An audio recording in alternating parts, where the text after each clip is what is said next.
Welcome to the Common Good Podcast, a conversation about the significance of place, eliminating economic isolation, and the structure of belonging. I'm your host, Rabbi Miriam Terlinchamp, and for this week's conversation, 3 people from the greater Tampa Bay area have a conversation about evictions, policy, and housing as a human right. Tim Dutton is the director of Unite Pinellas.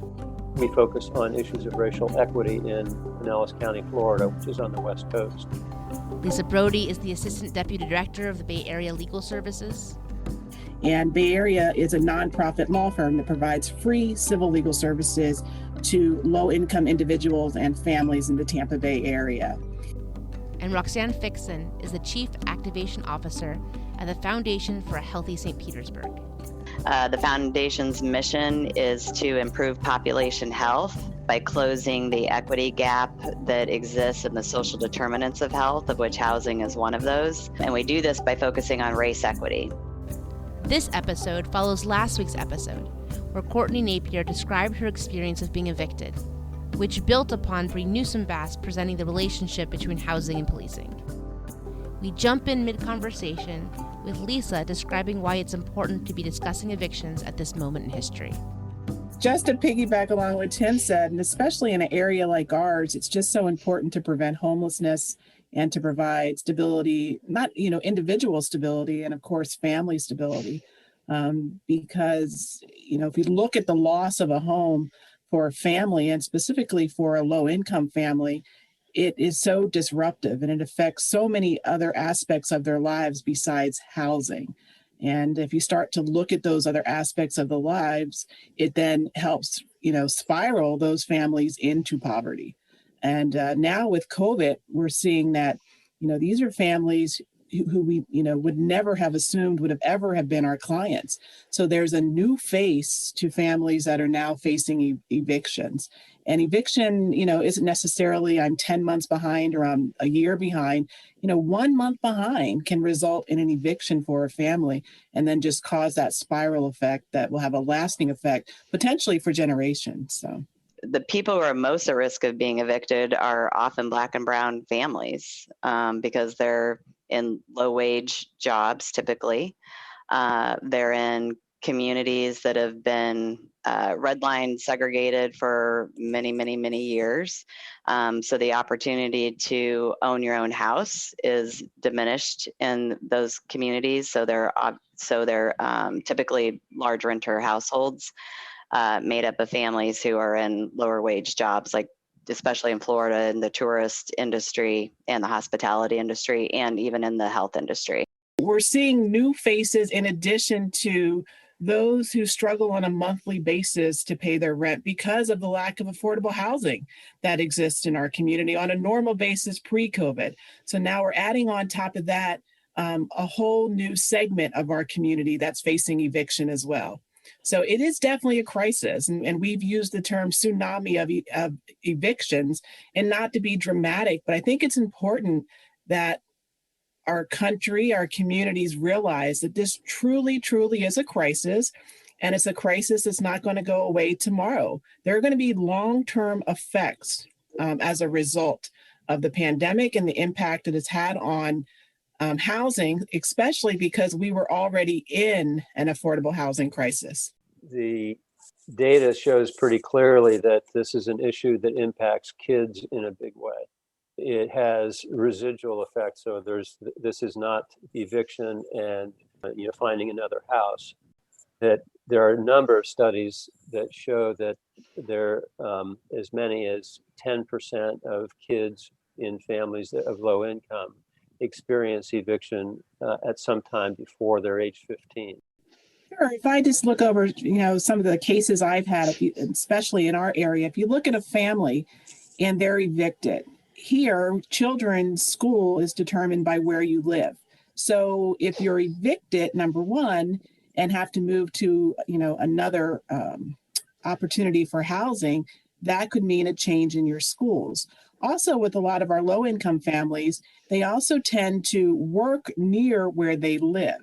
And we live in an area where transportation has a lot to be desired in terms of improvements.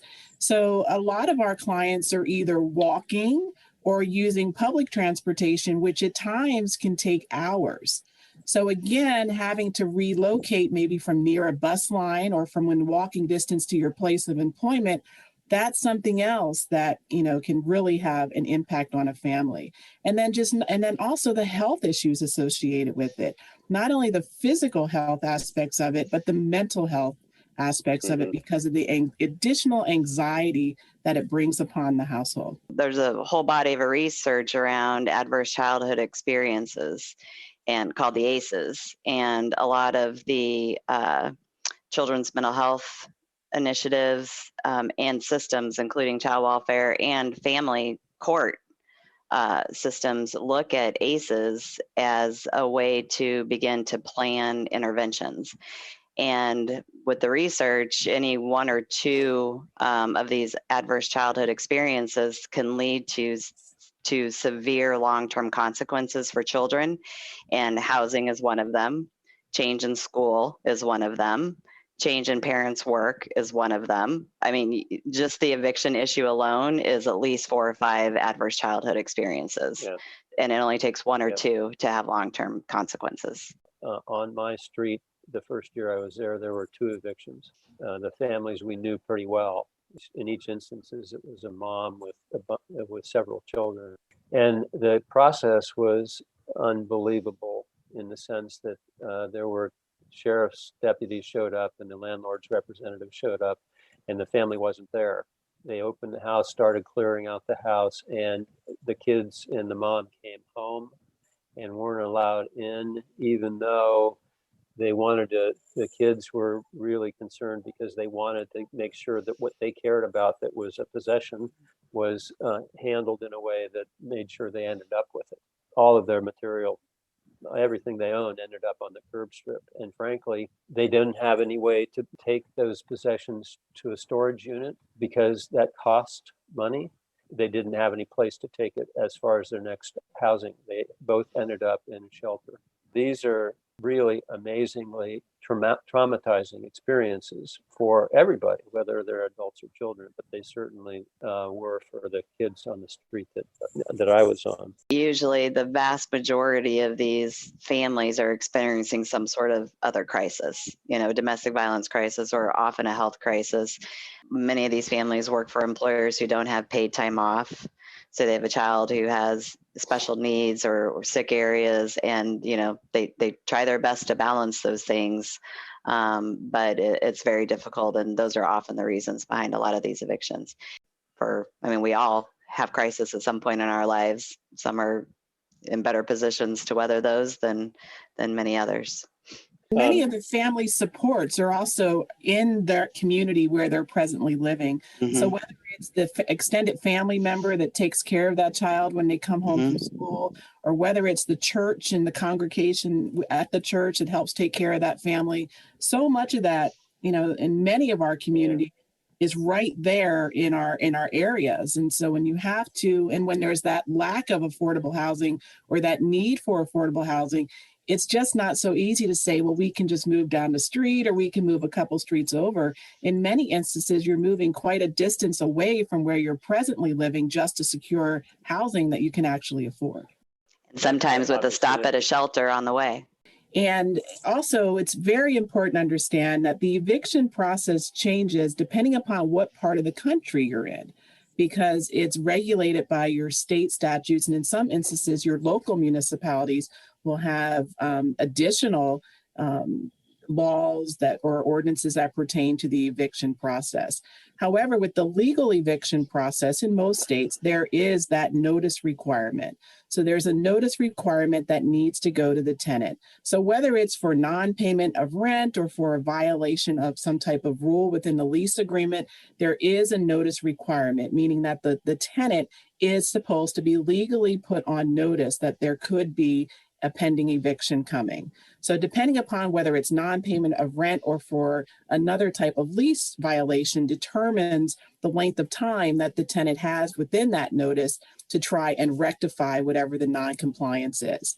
In the event that it's able to rectify compliance, the landlord can then file a formal complaint or petition for eviction within their local courts. Once that petition or complaint for eviction is filed, the tenant has, and here in Florida, the tenant only has 5 days to respond. And one of the problems that we run into a lot here in our state is that because Florida is such a transient state, we have individuals and families from all over the country. So they're used to maybe living up north where you can't evict people during the cold months, or they're used to 30-day notices or 60-day notices. And again, the eviction rules pertain to the state that you live in. So in Florida, there's only a 5-day window in which a tenant can respond to the eviction. They also are required, if it's non-payment of rent, to deposit the rent into the court registry, which can be another significant hurdle for a tenant. So then the process plays out there. If you deposit the rent, there will be a hearing set, and then you will have the opportunity to get in front of a judge. One of the issues is that so many tenants are not represented at these hearings and are not represented in the court process. Also, a lot of tenants may not understand the formal eviction process. So when you couple that with the very short 5-day notice, you can see what's happened. We end up with a lot of default judgments, or meaning there is never a court hearing or never a day to which the tenant can actually get before a judge because they're just not aware of the eviction process once it actually hits the courts. The data shows that somewhere less than 10% of tenants are represented in a court hearing, and as much as somewhere in the neighborhood of 80 to 90% of landlords are. There's some indication from other communities. I know Philadelphia, New York, and Charlotte have done some things around making sure that everybody gets represented. How does that, in your experience, how would that change things? It would significantly change things. So here in Florida, you don't have that right to counsel in eviction proceedings. And that's where your local legal services organizations step in and try and represent as many tenants as possible. But it would make make a significant difference, because a lot of it is tenants just don't understand the process. There's no required mediation for evictions, and oftentimes landlords and tenants do want to work things out, but tenants are afraid to engage with the landlord. Landlord doesn't know how to engage with the tenant. Mediation program really helps everybody sort of win. Landlord gets money, tenant gets certainty, those sorts of things, and then hopefully in ways that through settlement prohibits the eviction being on the tenant's record. There is a legal rent withholding process in Florida that if a tenant does reach out and get the assistance of an attorney, that can also result in, not being evicted, but also having the unhabitable situation that they're presently living in rectified or remedied, or having the landlord address that. And we see that too often. It would, a family with specifically children that have asthma, and the asthma is exacerbated by the fact that there's so much mold and mildew in the unit. So by involving an attorney in that and going through the legal process of rent withholding, that way, you won't be facing an eviction, but you can also have the conditions of your housing taken care of, so you don't have to move. Because again, as we talked about already through our conversations, housing stability is so important, and it's very important in the community that we live, because of transportations, because of schools, because of where our families are going to get their medical treatment. So housing stability is very important, and there's many different facets of an eviction. We also always think of eviction as non-payment of rent, which is right now, obviously with COVID, that's what we're seeing mostly as non-payment of rent. But there are other issues that tenants face that result in eviction. And one of those that we see a lot is habitability issues, for sure, and other non-compliances that can be remedied. So it's just, the fact that individuals can have an attorney and have the ability to have an attorney makes a difference in the eviction setting. The bottom line is it comes down to, for me, an access to justice issue. If you look at it in terms of everyone having the ability to have their day in court and to have an attorney be able to review their case with them And just because you have an attorney doesn't necessarily mean you're going to prevail or that you may not be evicted, but you would have at least had the access to justice, access to an attorney who could assist you through that process. Housing is very, very, very important. We know that in the criminal context, we have public defenders who provide that access to justice. And whereas we do provide attorneys for low-income individuals, it's not a right to be represented in housing court or in landlord-tenant court or in a housing action. So if we look at housing as a priority within our communities and within our country, the ability for someone to have that legal assistance, is just very, very important. And it will not only preserve housing, but it will preserve families and, do so much more, as we've talked about, because housing is the foundation for so many individuals and families that the spiral effect will just be great for our society as a whole. You've been listening to the Common Good podcast. This is a poem from Ross Gay. It's called A Small Needful Fact. Is that Eric Garner worked for some time for the Parks and Recreational Horticulture Department, which means, perhaps, that with his very large hands, perhaps, in all likelihood, he put gently into the earth some plants which, most likely, some of them, in all likelihood, continue to grow, continue to do what such plants do, like house and feed small and necessary creatures, like being pleasant to touch and smell, like converting sunlight into food, like making it easier for us to breathe. As we return, Tim opens the conversation back up.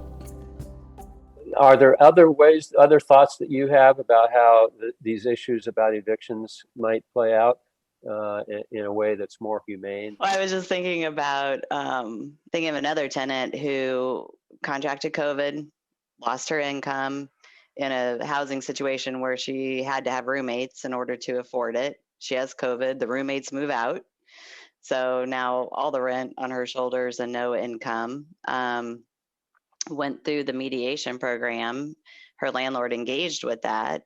They worked it out to where the back rent, which was about $3,700, was paid to the landlord. But then the landlord gave her two extra months to stay in there to figure out where her next move is, because she couldn't afford that unit without roommates. So certainty. I mean, the landlord got their payment. Landlord got a date of when they would have possession of the property.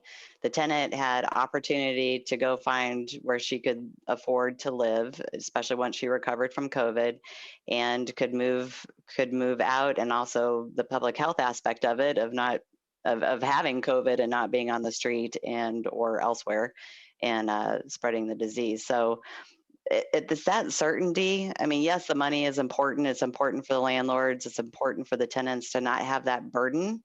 Like, oh my gosh, am I going to get sued to collect on this, recover that? The certainty. I mean, especially in times of COVID, how uncertain is the life for all of us, mostly every day. But wow, all of that added on top of it. And I have this date when I have to be out and I have some time to plan for it. It goes a long, long ways. The other issue I'll add here is that, this is really about having somebody in your court whenever you have this issue in front of you, whether it's in the mediation room or in a courtroom. New York implemented a thing where they said, we're going to make sure every tenant has representation. It costs them a bunch of money to do that. But they saved in their estimation, they saved $350 million worth of cost because people didn't end up on the street as often because of equal representation. A lot more than what it cost them to have the program. So in those places where they've tried this out, it's really worked effectively. One of the things that I love about mediation is that it moves the situation from a legal action to a human action. Because Lisa's right, there's a story behind every situation. And when you get into the legal mindset, then it becomes, what are the statutory requirements I need to meet in order to get an outcome? Mediation requires it to come back to the human nature of this, which most usually both sides want to get to that. I think what needs to change is our outlook and our perspective on the importance of housing and what housing means to us as a community.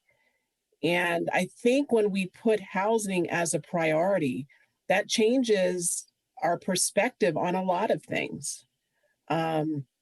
Because if housing is a priority, then we can do those things to make sure we're pulling out all the stops to make sure that we are protecting housing and providing that housing stability. And again, it doesn't mean that families still won't be evicted or the eviction will go away. It just means that we will look at those evictions differently with a different lens, with representation, to ensure access to justice again, and that the processes were filed. So to what degree do we as a community or as a country see housing as a right, as a human right? And if in fact we did, that would change how we prioritize it in terms of the laws that we create and the amount of energy and resources we put toward it. And in the United States, we don't. We really value issues that relate to private property in such a powerful way. But around the world, the United Nations considers housing to be a human right. Frankly, a lot of other countries do, but they hardly any of them have really taken that issue up in a meaningful way. At the same time, there are some examples that the United States can look at. Scotland has the most aggressive law on the books in the world around how do you prevent homelessness. So they basically have said nobody in our country is going to be homeless. And they've started that in the early 2000s, 2003, but they've actually made really real progress on it since over the past 17 years. France does some really interesting things where they have an insurance program that reduces evictions, and also have a thing where nobody can be evicted in the winter because obviously that's not a good idea. And frankly, even in the United States, there's been some efforts in cities. Now this gets at this thing about a lot of the eviction issues are state driven because of the way the laws play out, but there are cities that have a bigger role to play, and in some cities they've taken this on in a big way. Madison, Wisconsin, they've decided, much like Scotland, that housing's a right, and we're going to figure out as a community how, this is really to Lisa's point earlier, as a community, how are we going to make that such that we make sure that we are building housing that people can afford, and that whenever somebody's at risk of homelessness, we make that just about impossible to occur. For the wealthiest nation in the country, in the world, not to have the lowest homeless rate, but one of the highest homelessness rates doesn't make any sense. And it really does have to do with flipping upside down right now what we consider to be the priorities, not private property, but community well-being. And that's what's going to make a big change. And we have some guidance from countries much less wealthy than us where they've taken this on, and they've taken it on with success. I think as Matthew Desmond so eloquently says in his book, Evicted, that eviction is not a condition of poverty, it's the cause of poverty. And that's why we have to do and continue to do all that we can to preserve housing and to try and prevent eviction. I do think some of this, because this is a component of a bigger problem that is about affordable housing, about housing being accessible to people who are making a wage that's insufficient. But the other part has to do with the fact that we have a development process in this country that rewards the concept of highest and best use, which is only defined in terms of profit. It's not defined in terms of community well-being. It says that we're going to use this piece of property that could very well be used for a whole bunch of other things. But if we put really high-cost housing in here, that's going to generate more profit. So that's a highest and best use definition, and that's an upside down way of thinking about how our community will thrive. Thanks for listening. You can find more information about the Common Good Collective at commongood.cc. Be sure to check out Tim and Lisa and Roxanne bios in the show notes. And also, join us on April 13th for the Common Good Collective's Abundant Community Conversation between John McKnight, Peter Block, and Dr. Deborah Puntenney. Learn about a place that dramatically improved the health of the community through building social capital. Using Rochester's community-owned health improvement plan as an example, Dr. Deborah Puntenney will speak about how the best practices there can apply to life in the pandemic. Check the show notes for the registration link. The Common Good podcast is hosted by me, Rabbi Miriam Turlinchamp, and produced by the amazing Joey Taylor with music from Jeff Gorman.